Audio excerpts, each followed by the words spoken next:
नांदगाव खंडेश्वर येथे संविधानाच्या 75व्या अमृत महोत्सवानिमित्त भव्य संविधान विजय रॅली उत्साहात पार पडली।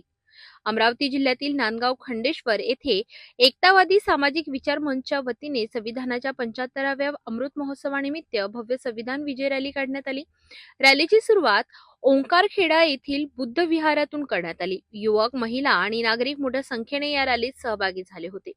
सहभागी नागरिकांनी डॉ. बाबासाहेब आंबेडकर यांच्या विचारांचे स्मरण करून भारतीय संविधानाचे महत्त्व अधोरेखित केले। रॅली शहरातील प्रमुख मार्गाने काढण्यात आली आणि पद्मपाणी मंगल कार्यालय येथे कार्यक्रमाचा समारोप करण्यात आला। कार्यक्रमाचे उद्घाटन माजी आमदार वीरेंद्र जगताप आणि धीरज इंगोले यांच्या हस्ते करण्यात आले। मान्यवरांनी भारतीय संविधान हे प्रत्येक नागरिकाला समान हक्क, स्वातंत्र्य आणि न्याय देणारे सर्वोच्च मार्गदर्शक तत्व असल्याचे सांगितले। संविधानामुळेच समाजात समता व बंधुतेची भावना मजबूत होत असल्याचेही त्यांनी नमूद केले। कार्यक्रमाचे प्रमुख आयोजक धीरज इंगोले आणि गौरव साबळे होते।